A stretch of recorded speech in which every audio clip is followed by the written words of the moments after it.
to our live broadcast today. I am so excited to bring you a special guest from Dallas, Texas, and I'm sure she's going to give us some ideas of what the weather has had on their city in this last week. So welcome your backup plan tribe to our live broadcast today. Our podcast will be filmed in recorded for March, but today we are discussing abandonment, foster care, and childhood abuse, which is huge topics for us on the show today. If you are new here, please like, share, and subscribe to our channel. My name is Tina Ginn. I am an emergency preparedness coach, a financial expert, an app developer, and a best-selling author. And I'm located here in Vancouver, BC. So I'm on the West Coast, and our guest today is from Dallas, Texas. If you'd like to subscribe, you will get notified of all our new live broadcasts when they come up, or any videos that I upload from our podcasts. Your backup plan app puts your life in one place in preparation of any unpredictable circumstance while taking the painful aftermath out of any tragedy. Now, as you know, on our podcast every week, we talk to real life people with their real life stories about how a tragedy has changed their life, how a trauma has changed their life, to being better prepared for the unexpected. And today I'm going to bring on Heidi Frances Lara from Dallas, Texas, and she is going to tell us all about her real life story this week on our live broadcast. So, hello, Laura. Hello, Heidi. There you go. Hello. It's nice to be here. Thank you for having me, Tina. Oh, you're welcome. It's lovely to have you on our show today to talk about some really difficult topics, but I know you're going to do it with courage and strength and put it out there for all those other women that have struggled with the same kind of issues. Yeah, of course.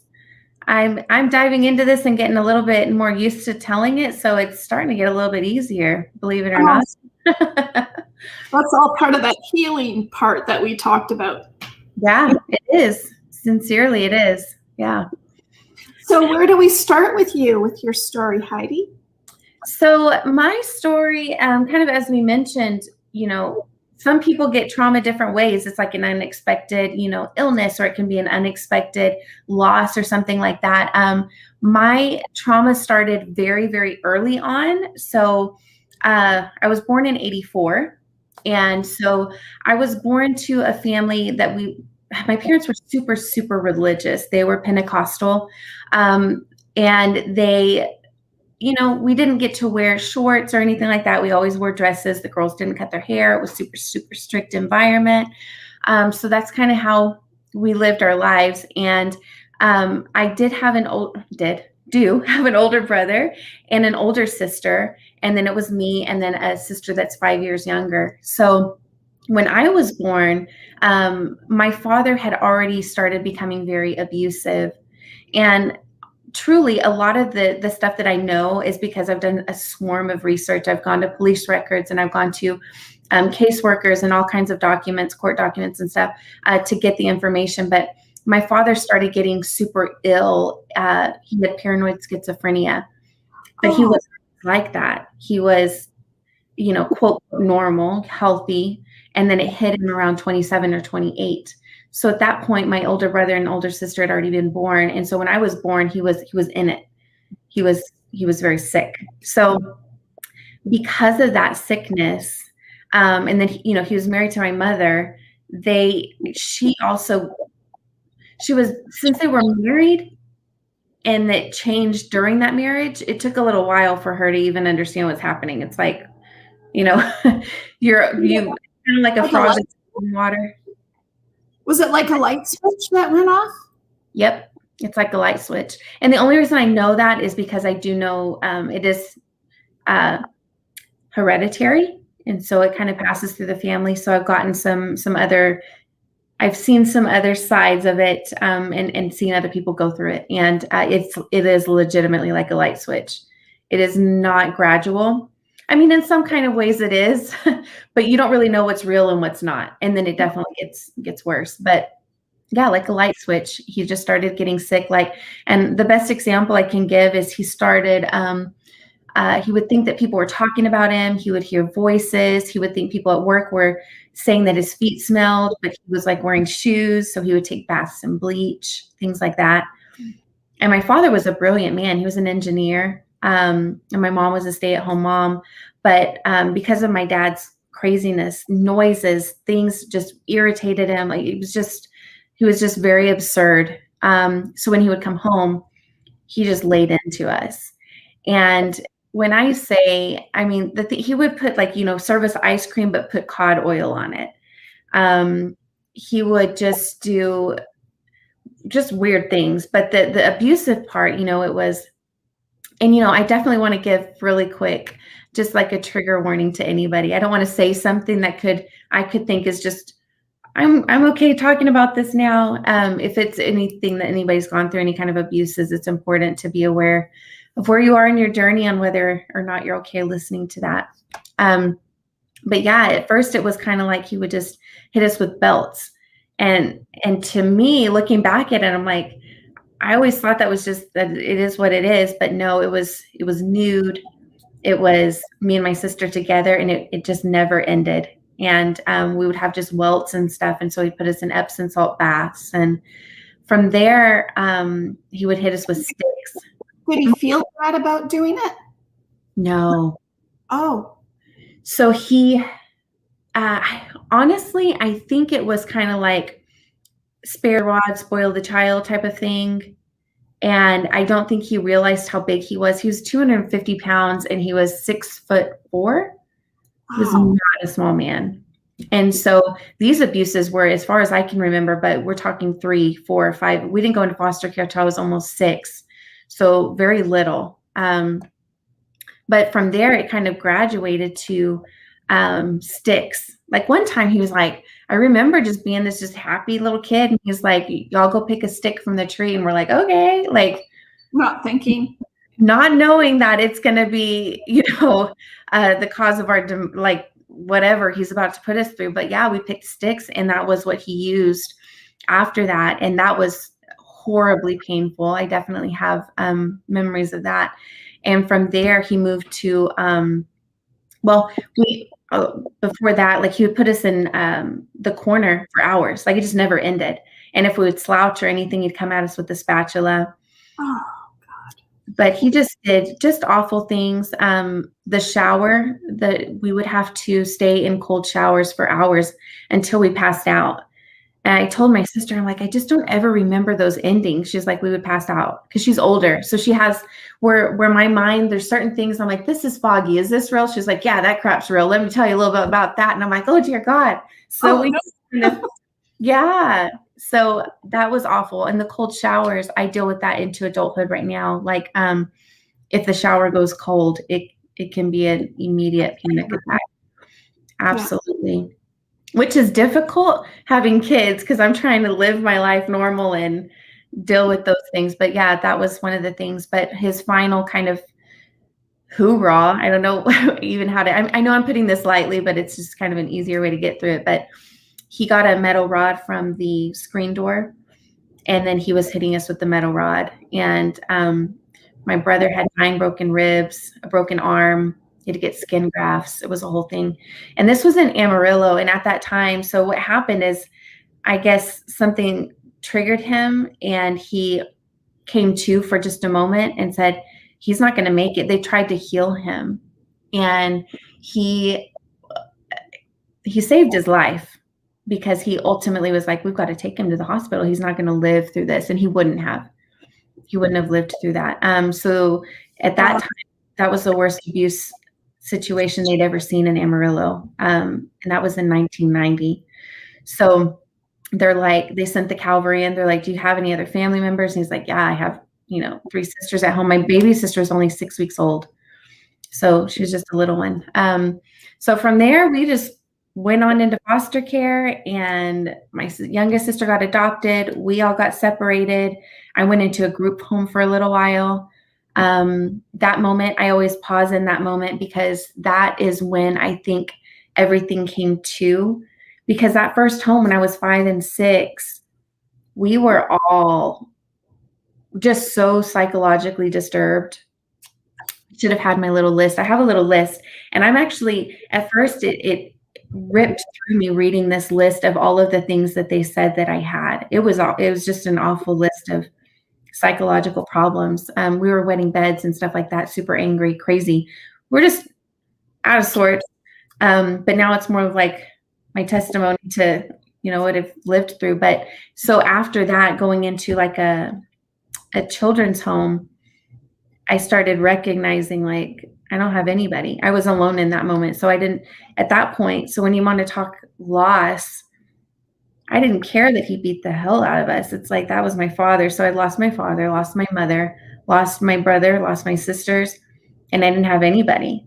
Yeah. And then just in this home that smells, that's just me being, it was awful. It was unkept. It was just what it is. There's kids running around. You don't know anybody. They kind of just get your stuff, put it on a bed. That's where you're going to stay, and that's it. And you just sit there completely alone. And that is when I normally get a little choked up. I'm getting better at it, because normally I'm like, there's this moment. It goes right here, doesn't it? It just goes right into your throat. The knot in your throat is real. Yes. Yeah. So that was the loneliest, the worst moment in my life, because I realized how alone I was. There was not a single person I knew or could turn to for anything. They introduce you to staff, but there's just, there's nothing that you can call your own. And that moment, and that's the moment. So I was sitting down in this chair. I would always sit in this couch, and I would wedge myself in the corner of it, just because it's kind of like sheltering you, and just watching everybody around me, and they're screaming and they're out of sorts, and it smells, and everybody's wearing shorts, and everybody's normal and whatever. And I just remember being like, I don't fit in here. I cannot fit in here. And they came around, they passed this piece of string cheese, and I'm just eating my string cheese. And inside, I remember just like falling apart as a child. And then immediately I just felt this rush of peace. And that is when and why I believe in God. Everybody has their own, their higher power, their being, their whatever they want to call it. But I'm like, God exists.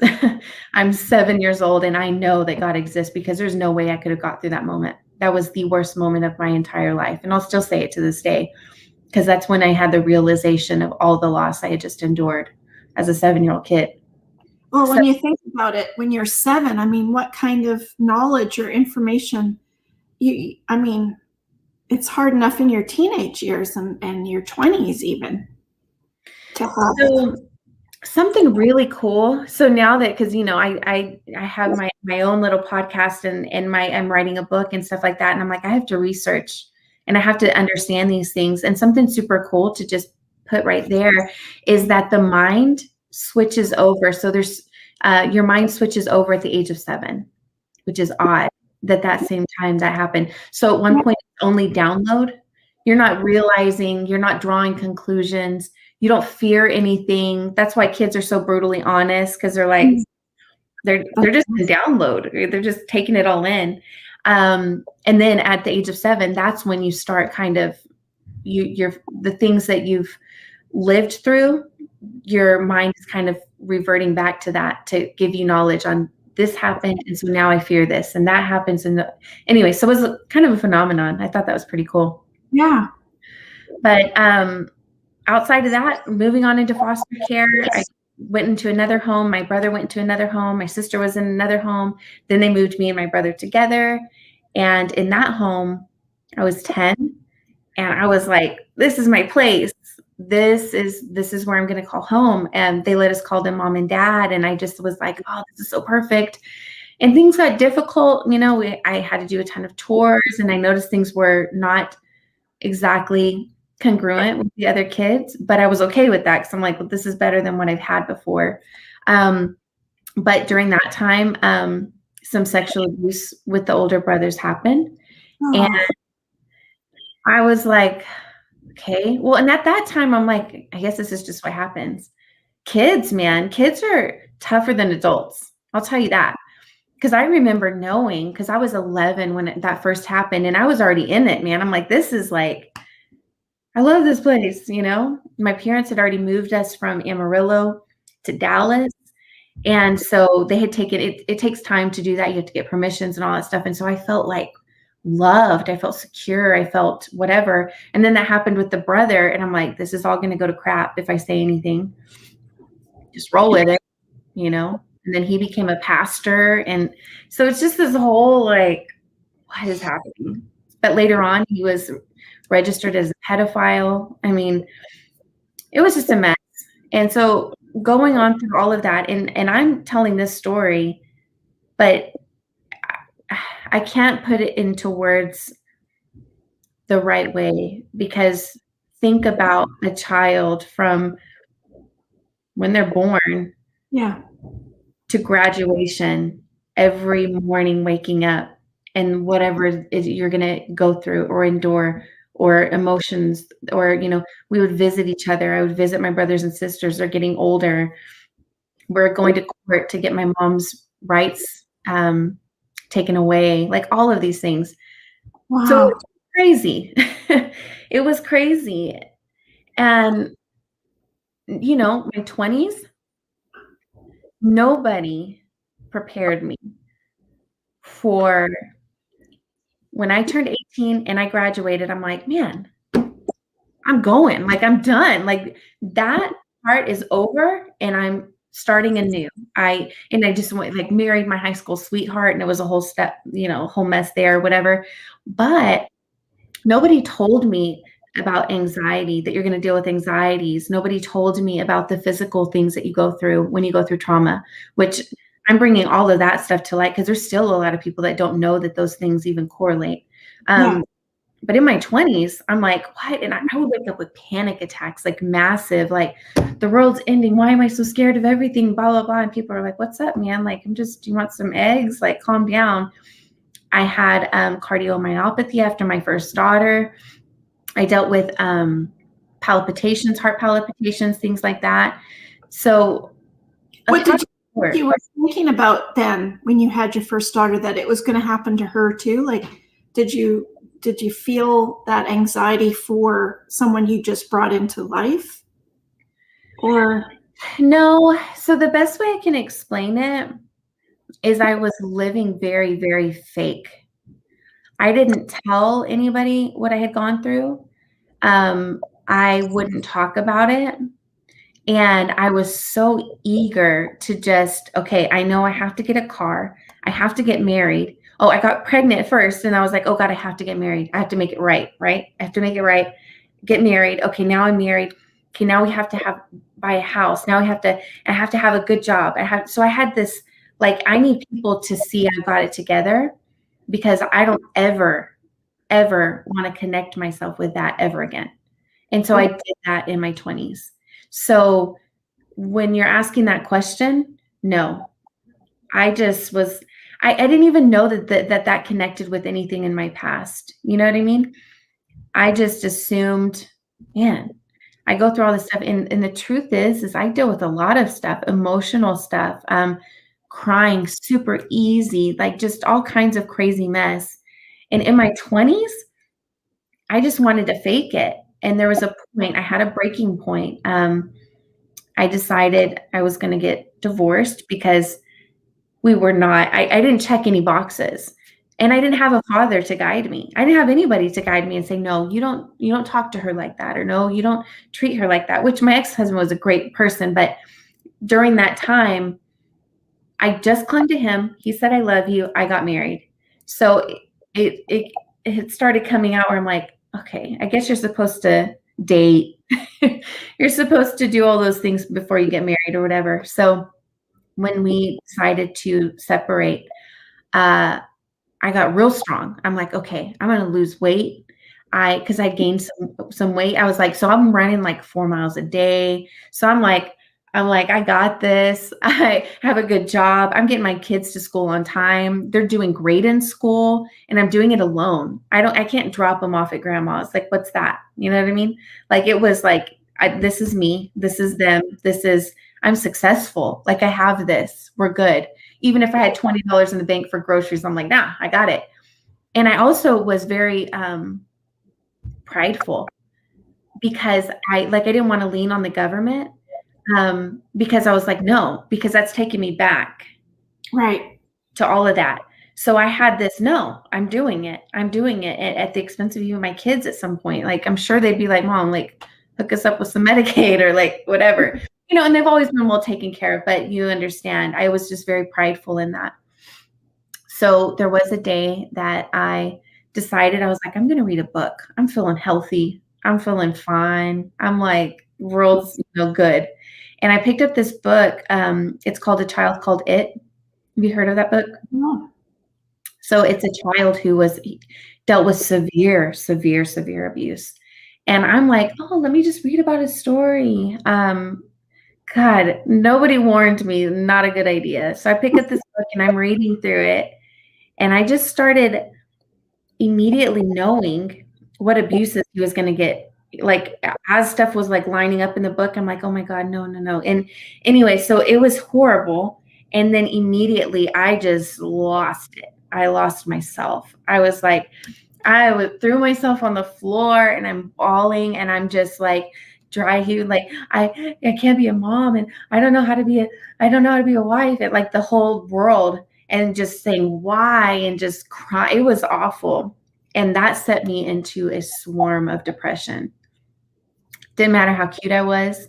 Forget about running. I couldn't even run because I would have panic attacks because I couldn't stop thinking about it. I was just while I'm running. And so that stopped. God,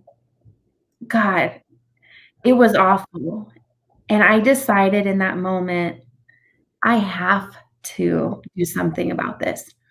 So I was like, all I know to do right now, I'm just going to go sit in a church. I'm going to find a church. I'm just going to sit there because I don't want to talk to anybody about this. I'm just going to sit. So I did that for a little while. And then I got a little connected so that I would have to be there. You know what I mean? So that people would notice if I was absent or whatever, because I knew I needed to be there. But still wasn't going to tell anybody about what I was dealing with. Meanwhile, I'm coming back here and I'm researching. I'm like, I want to know. I want court documents. I want police records. I want to find all of this stuff out. I'm reading it and I'm reading about it.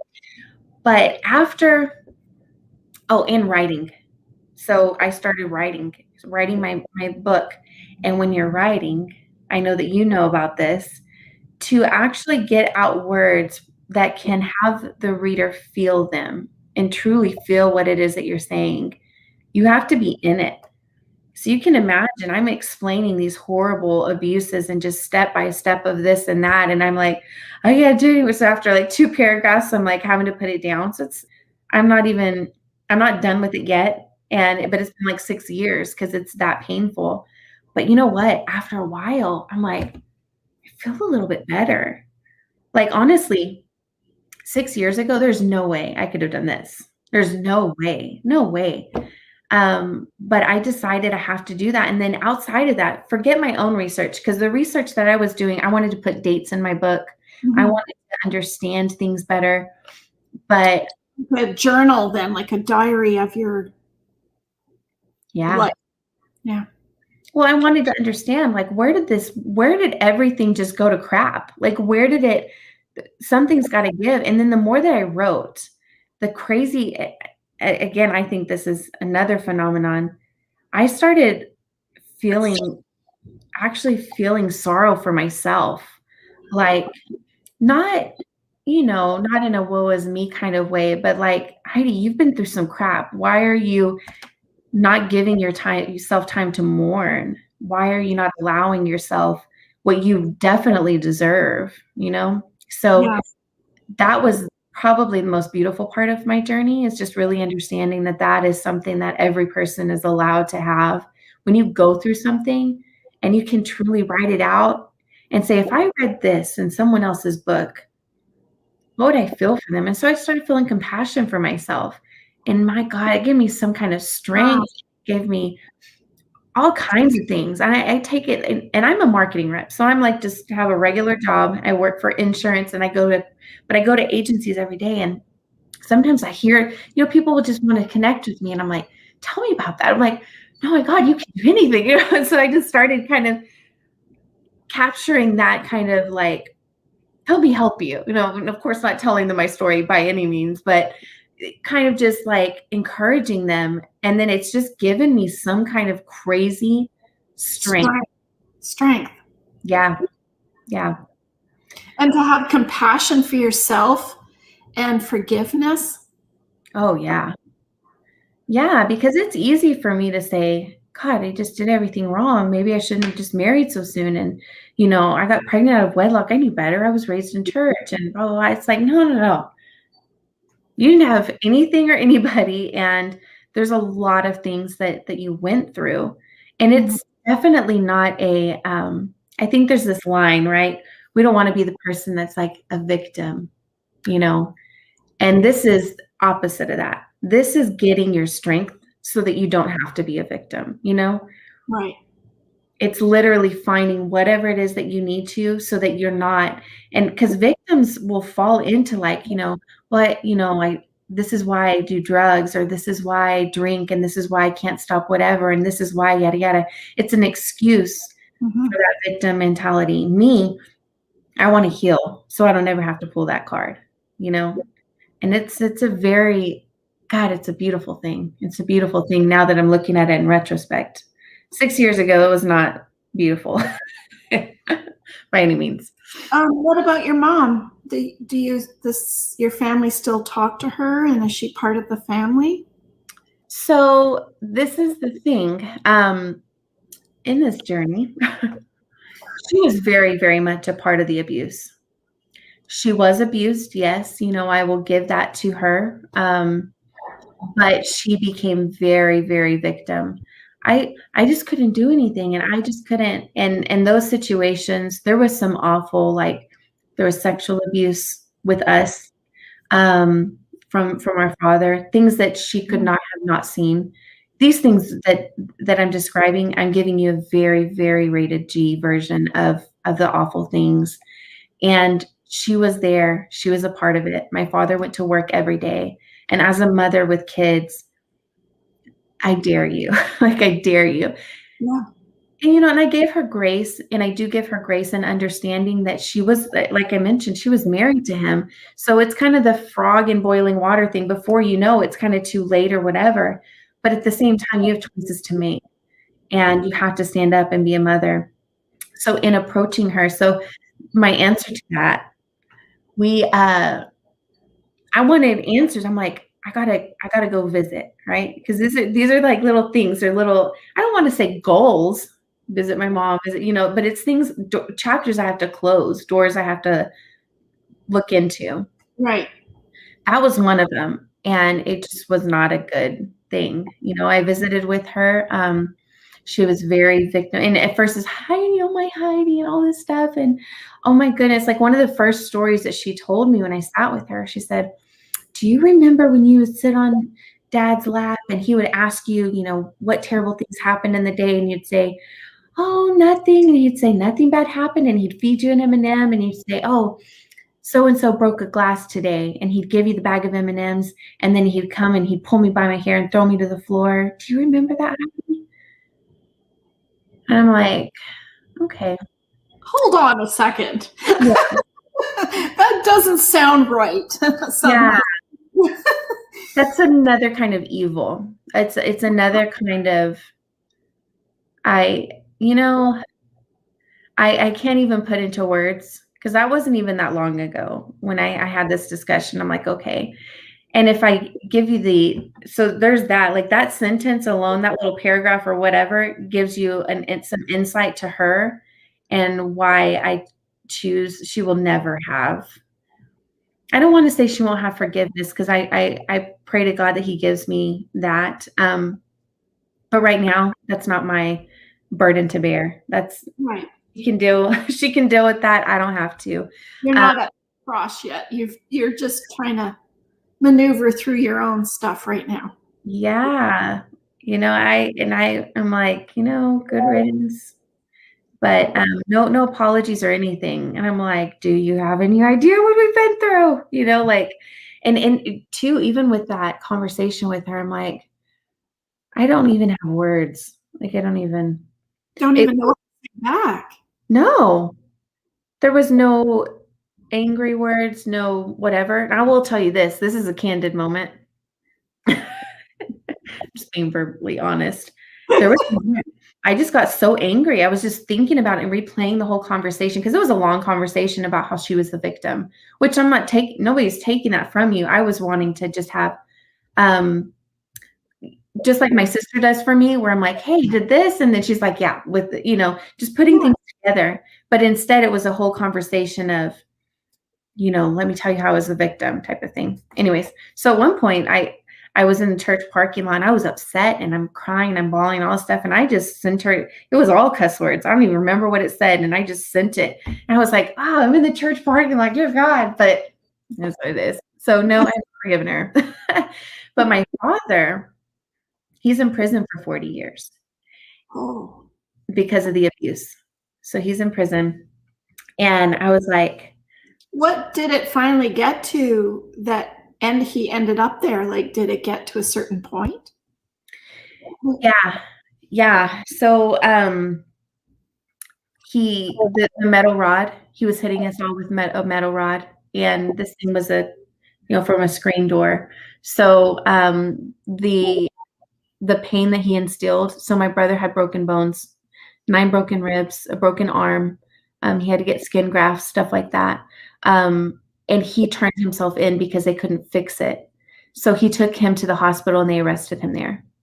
Oh, But then they came back out and they took pictures of us and they took testimonies and they found sticks with hair woven into it. And it was just a whole mess.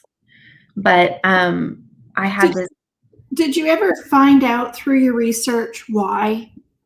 Was it just his sickness that did this, or was it his upbringing himself that created this upon you guys?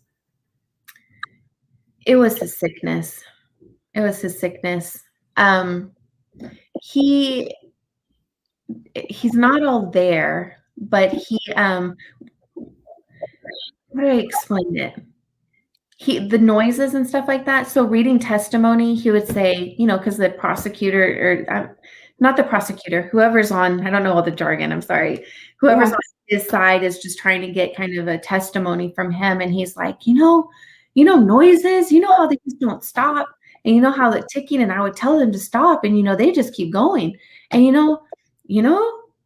like literally the conversation is like that. That's what you're reading, it's just real frustrating, And then he referred to me at one point as his friend.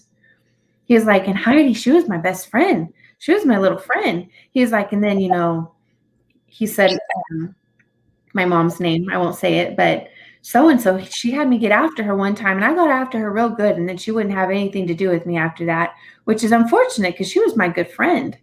Like he is. It's like a movie. Telling me when I'm reading some of this stuff, I'm like, dear God. And sometimes I see it as funny.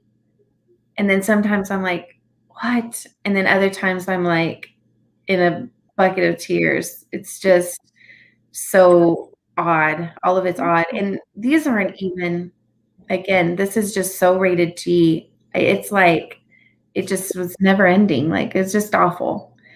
But in November of right before COVID, 2019, November 2019, I had this grand idea. I'm like, okay, I visited my mom and she's crap. So I'm gonna go visit my dad.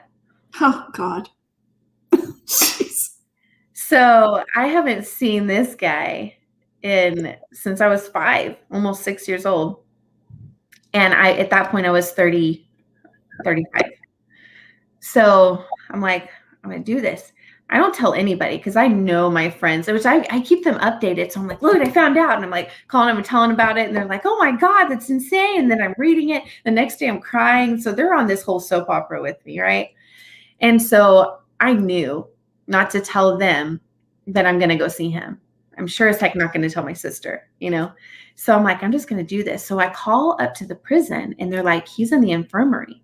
I'm like, what is that? And they're like, the hospital. I'm like, oh crap, this guy's going to die. And I haven't settled what I'm dealing with. Right. So I'm like totally cold, like not even, anyway. So I had to get permission to, for them to disclose the health whatever's right. Mm-hmm. So they're like, he's going to have to sign off on that. And I'm like, okay. And then I started understanding he exists. This man is real. So she's like, hold on just a second. So she walks away and she's like, oh, he signed it and yada, yada. I'm like, what? So I'm like, okay. And so for like a month, I didn't even reach back. And then I finally was like, okay, I want to get on the visitation plan, whatever. So I go up to a prison, to a freaking prison, like Barbara. I can't tell you how surreal this is. I don't belong to a prison. I don't know about prisons. I don't visit people in prisons. This is out of my element. You know, so I'm just driving there. I'm listening to praise and worship the whole time and I'm praying because I'm like, because then as I'm driving there, I'm like, oh my God, what if I turn into like this baby? Like, what if I see him and they just, who knows? Like, what kind of psychological things can happen? So I'm like, holy crap, what have I got myself into? But I don't dare tell anybody. So I get up there and I see the prison, I park and I'm like, okay. And I get in there and the guard's like, you brought your phone, you can't have your phone. And I'm like, okay. So I just like go take my phone back. That's hard too, because you're so attached to something that you want as protection, sort of, you know? Yeah. Anyways, that you would feel. You're right. I remember when she said that and putting my phone down, because in my phone is my list of all my peeps, right? That I can just like, it's going down. Something terrible's happening. You're so right about that, you know, and I don't think that I've ever actually verbalized that, but you're 100% spot on with that.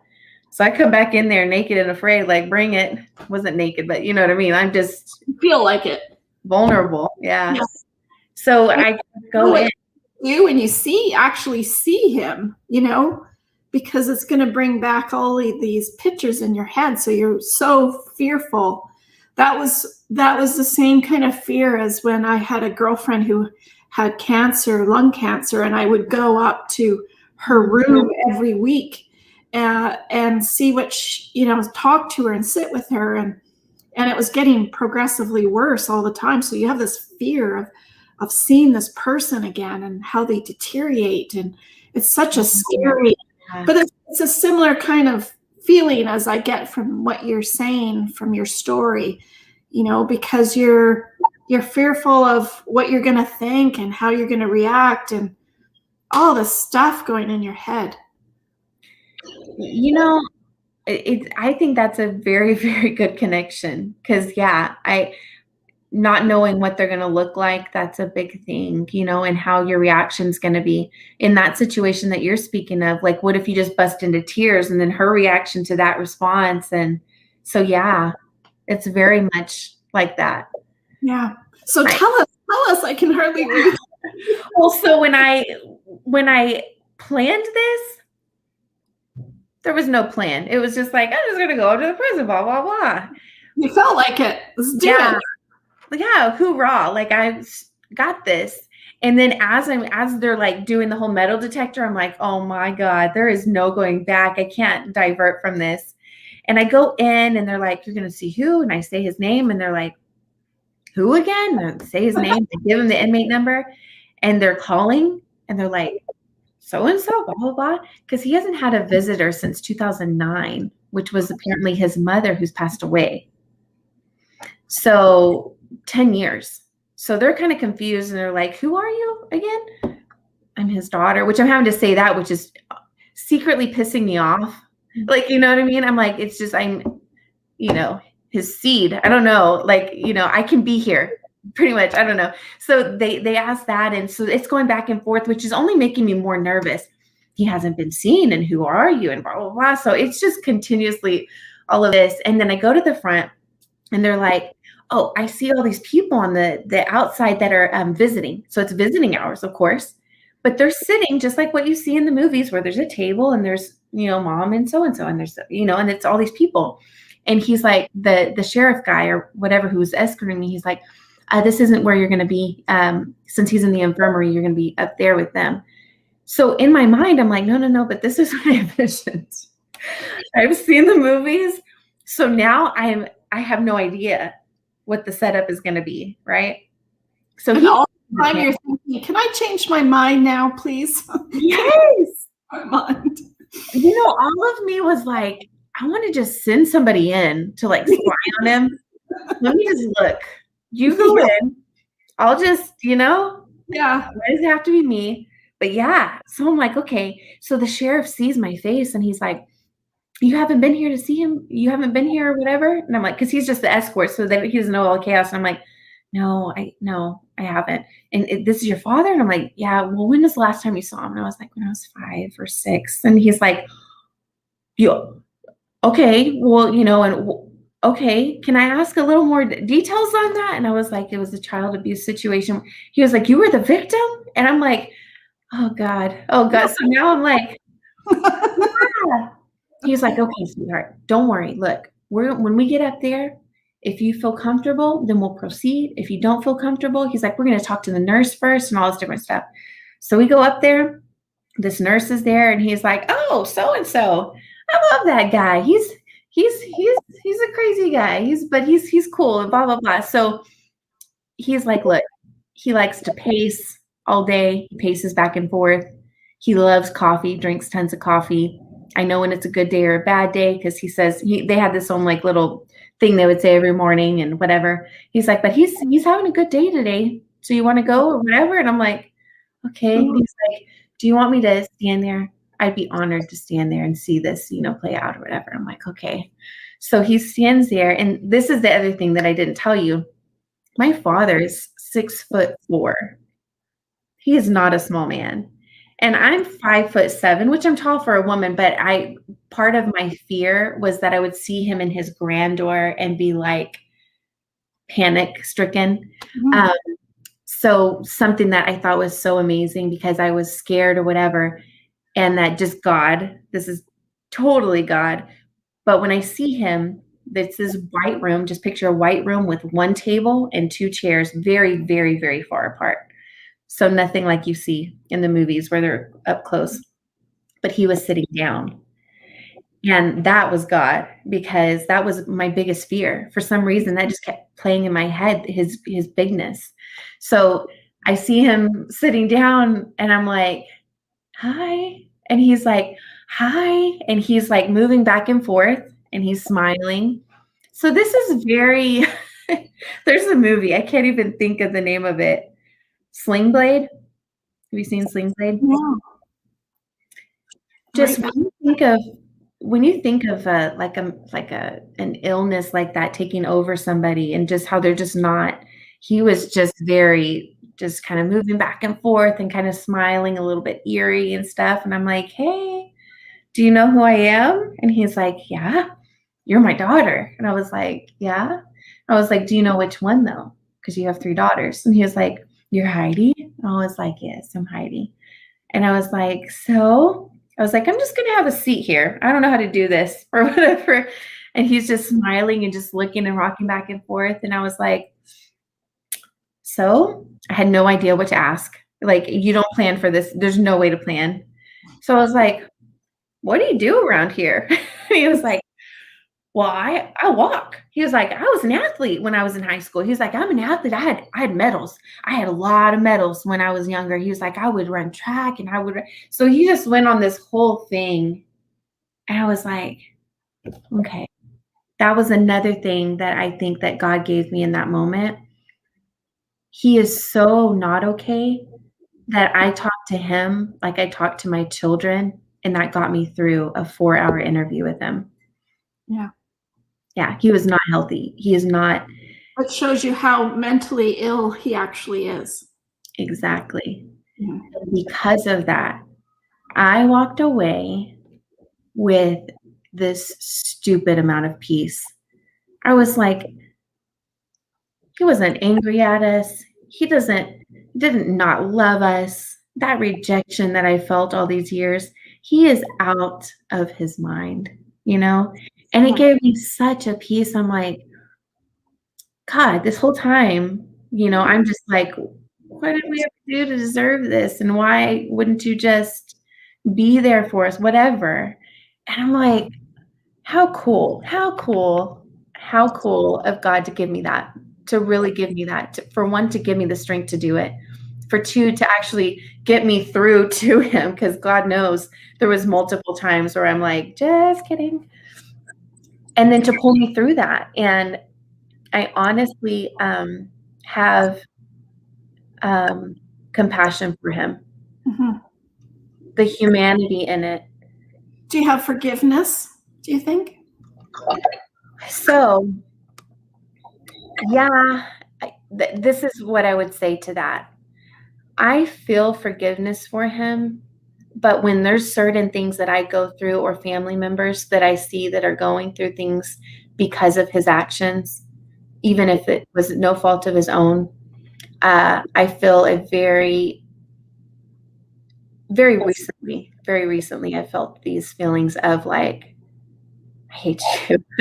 I just hate you, and they're not fair. And they're also, it's not fair feeling. It's not right feeling. It's not, why did you do this to us feeling, I guess. And it's not fair to him either, because God knows, like, I'm sure he had no idea that that was going to come onto him. You know what I mean? He's just living his life. He's an engineer. He went to school. He was making all the right moves. He was in the Air Force before that, for God's sakes. Like, he was a good man. But he needed help. It was a sickness, obviously. Yeah, he needed help.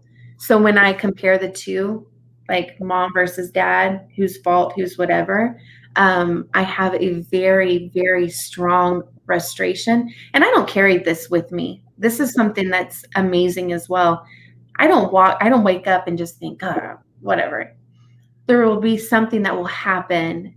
And then if I find myself in a teary spot, or I find myself in a low moment in my life, then I'm like, God, I hate you. Like, pay for this. Like, make it better. Like, fix this. Like, where the hell are you? Like, what, and I feel those feelings. So I don't carry unforgiveness. I just am working through it. But I do have a very, very real compassion for my father, because I feel like even though his was the heavy hand, he didn't have as much choice in it.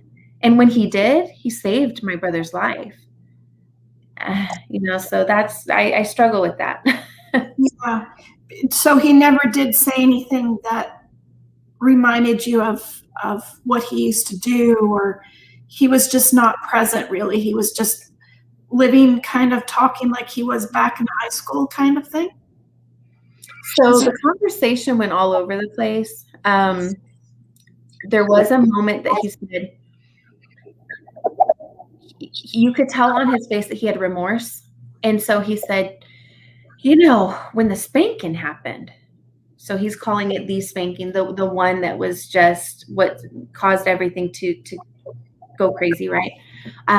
He was like, your mom, she was looking real good. And you know how when ladies start looking real good, they start treating you real bad. And so she was treating me real bad because she was looking real good. You know what I mean? You know how women do that? They start looking real good. So he was kind of trying to rationalize what happened. But now that after meeting her and stuff, she is a very manipulative person, because even to us, trying to kind of manipulate us to be on her side of so I even felt more compassion for him, because I feel like there's something more there that he's probably not able to verbalize because he's sick. Do you know what I mean? So him saying that, I'm like, there's something more there, and he can't really say it right. And it sounds kind of dumb, and it sounds kind of like, what? But there's something there. So he said that. And then finally, after talking and all this stuff, and he told me about, he was in Germany and came over here and was adopted by a family in America, and he wasn't treated right. And his parents mom was Jewish and the dad was German. So I was like, what? I'm a German Jew? Like, I was totally like, what? So that freaked me out. But there was a moment that I finally just reeled it in and I said, hey, I said, I know, because there was a few times where his eyes were teary, but he wasn't really saying anything to the effect of everything, you know? And so I said, hey, I just want to let you know that I know that you're in here and you feel like you're stuck and you don't get to see the outside world. And I know that you feel like you caused a lot of detriment because you could just see it, like the remorse, you know? I said, but you have brought into the world some great things. And I'm like, you know, so-and-so is doing fantastic. My brother, he has 2 master's degrees. I'm like, he has 2 master's degrees. He graduated valedictorian. So-and-so owns her own business. You know, I do this and I have 2 little ones and they're incredibly smart. They're your grandkids. And then so-and-so, she works for this amazing company of such and so. And I'm like, so you brought amazing things into this world, even if you can't see it, you know? So just have peace with that, knowing that. And he sat for a second and he didn't say anything. And then he said, you're German. And I was like, That's all he has to say about that. that's it. And you know what? That could be another God thing to just, because maybe I couldn't handle if he was going to come out with something else. I don't know. It's like he's out of his freaking mind. I'm pouring my heart and soul. I'm trying to help the situation, and that's all he has to say back to that. Yeah, but he's just not, it's just not there, you know? No fault of his own. 2019. So from that, you were able to grow a little bit more, and from 2019. Yeah. So honestly, I was good. I left the prison. I'm good. I was good that day. Good. The next day, not so good. The following week, not so good. I kept having these flashbacks of he has this thing where he does it all the time where he goes, yeah, yeah. And he kind of like comes into your like space with his eye. I don't know, his whole thing. And so I would wake up and see his face doing that. And so it was kind of flashbacky and a lot of tears and a lot of trying to wrap my mind around what I just did, what I just saw, how real that was. And after probably, I said a week, it's probably more like a month if I'm being real. But then after that, now I feel better.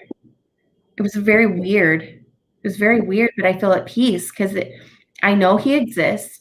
And it also, you know what's weird? People like to run away from their past. And it's like, you got to take a second and say, I exist. Like, this is real. That happened. And because of that, I am who I am. There's so many things that I wouldn't have or wouldn't see in this world certain ways if it wasn't for that. And even though that sucked, it sucked. But if I just act like it didn't happen, then I'm also just this floating being, like what I was in my 20s, where I'm just floating and there's nothing to call my own. I'm not even a person in some kind of way. And this gives me being. This is like, no, that was my father. He is insane. And this is why this happened. My mother, she's probably just as insane. And she didn't watch out for us. And the two of them together made this mighty, colossal mess. Yeah. And that's my understanding. But look at all the blessings, like you said, that it's given to all of you kids, all of your sisters and your one brother. Seriously. And it's not easy. When I talk about it in my podcast, some people think, oh, well, you just got it good. And it's like, I deal every with things, that are painful. And there's a lot of things that it would be easy to just throw in the towel and say, you know what, I'm just going to sit. I'm just going to eat my sorrows. I'm just going to drink my sorrows, or I'm just going to, whatever it might be. So every day I just have to make that conscious decision to say, no, I'm going to stop the curse. My children will have a healthy mom, as healthy as I can be. Well, that's all you can be. Right. Yeah. But it's also, those are those decisions where it's like, I can choose to be a victim in it. And like I mentioned, fall to all those other things, because if I did, people would be like, oh, it's okay because remember her past and blah, blah, blah. I'm just Right. refusing. I'm like, no, no, no, no, no.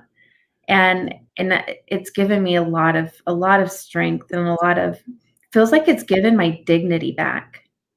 You found your purpose. You found your person inside again. Yeah. Yeah. Oh, wow. That's quite the story. So I'm going to plug my computer in because it's going low on power while you kind of tell us about your being struggling through your 30s now with dating and with your kids, finding there's pros and cons to being proactive versus reactive. It can limit to you or it can give you some guidance. And I think that's what we kind of talked about before, was being proactive isn't always a positive because it has underlying effects on you. But maybe you could talk about that. And I'm just going to grab my cord for my computer. No, of course, of course. Go ahead. Yeah. So,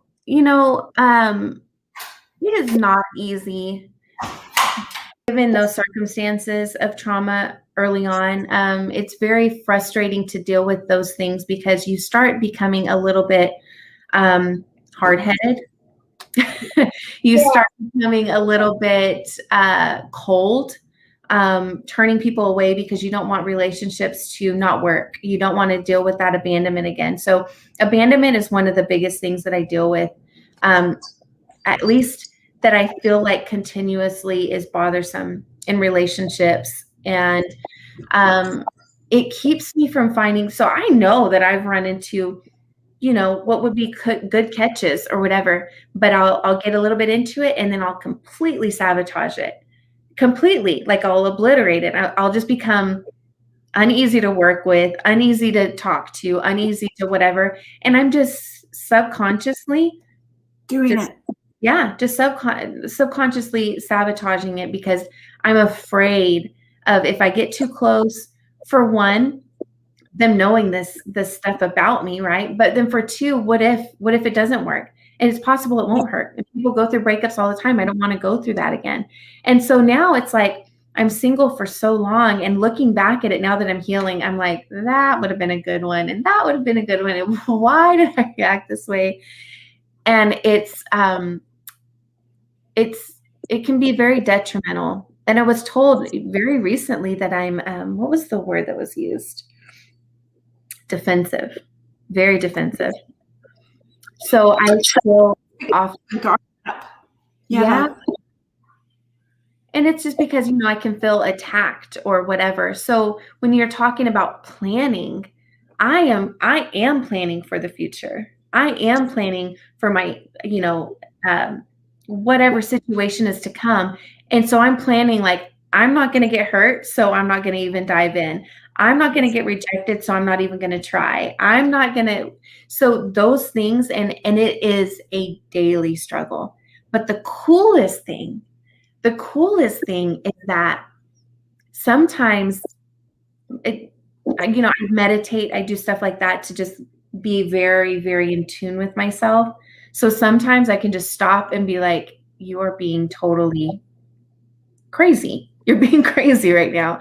You can see something on a text or see something or hear something or whatever, and immediately it's like, no. Everything inside of me is telling me stop. In the future, if this happens, can you imagine? And I make all these fictitious scenarios of how this can go to crap, and I won't even entertain whatever it is that could be such a blessing in my life.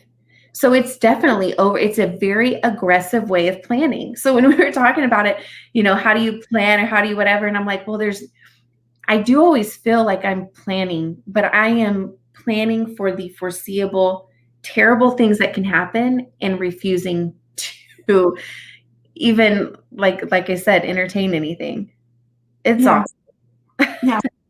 That's a very tough struggle because of being proactive and reactive to a situation. And Well, and if you think about what this causes for me, my children are getting older, and I've been single now well, I separated when I was 27, and so now I'm 36. Um, I've had many a chance to connect with somebody that could be, um, my girls have a father, of course, but I would love for them to see a couple and how they treat each other and how to, take care of a husband and how you should be treated as a girl and stuff like that. And so that's frustrating. And I'm like, that it seems like a kind of a funny scenario. Haha, always single, hashtag bridesmaid, blah, blah. No, it's so much further than that because I am causing things because of this overreaction to everything around me that are pausing other things that should be moving forward. I should have been already with somebody, and I could be with somebody, and my kids could be learning from that and all that stuff. But because of those experiences, I'm causing some of my own detriment, to be honest. Yeah. Well, you can be overly protective for the girls too, because you don't want like all of those feelings as well. And that's, oh my God, I'm so glad you touched on that because I have this unrealistic man that I'm expecting to show up to my doorstep someday. The one in shining armor, you mean? Yeah, in his shining armor. Yeah, me too. He's in shining armor, but he has no shirt on in my. Mine too. I'm just being as real as I can. So that he has to be in shining armor, shirtless, and he also, yeah. You see, so you know exactly what I'm looking for. But outside of that, it's also I want him to have children so he knows what it is to be a father. I don't want him to have sons because I've dealt with stuff with brothers. So it can only be a girl. He can't be younger than me because I don't want him to be childlike. I need him to be able to take care of me. Mm-hmm. But he can't be too old because I want to enjoy life. And this is just me being very real. These things are kind of funny whenever you're talking about it with your girlfriends and stuff like that. These things are painful things to have because I'm like, I'm going to be lonely forever because if he doesn't match up to all those things that tell me that I'm going to be okay because none of my past traumas are going to happen again if this man shows up on my doorstep. You can imagine it's frustrating. Yeah. But you're going to find that perfect person. I am. I am. But that's one of those things where it's like, crap. Do you just let it go and just be okay with whatever? Or do you have to plan for those things? Or is it unrealistic that he can have sons and it's realistic that situation is not going to happen again? Where do you draw the line? And that's very, very, very difficult for me.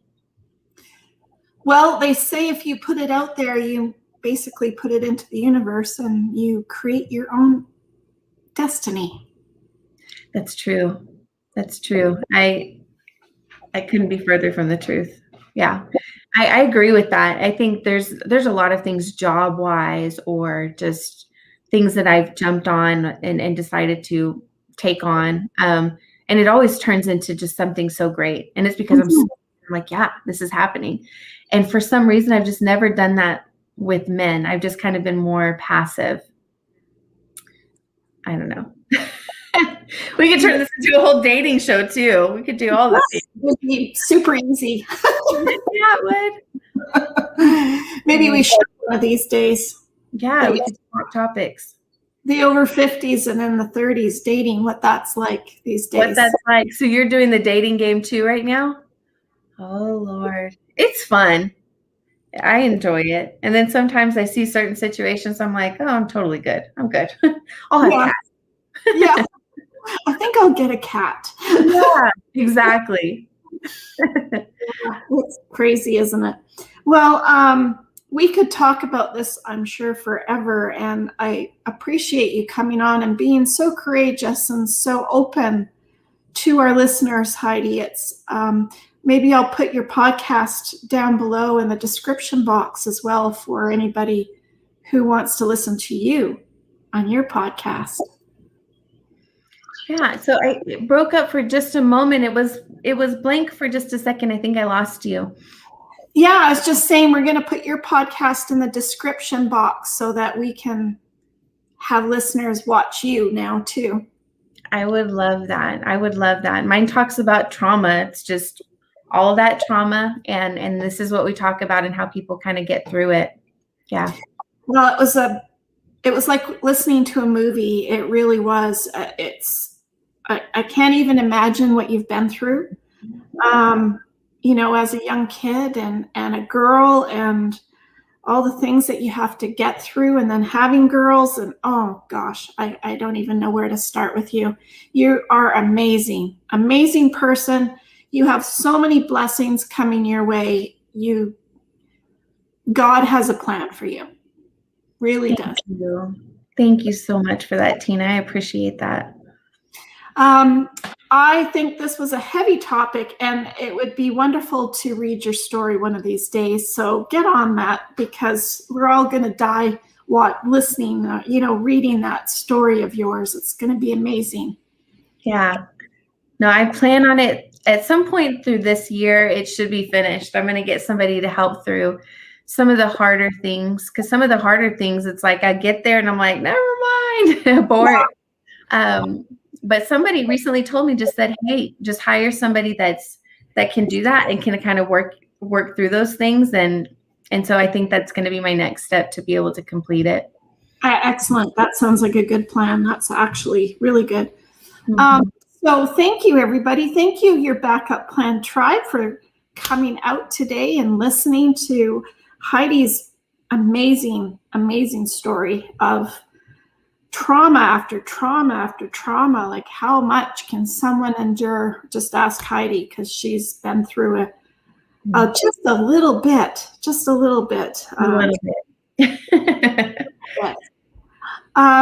So if you, I'm just going to say at the end, so thank you, Heidi, for coming out today for our podcast and our live broadcast today.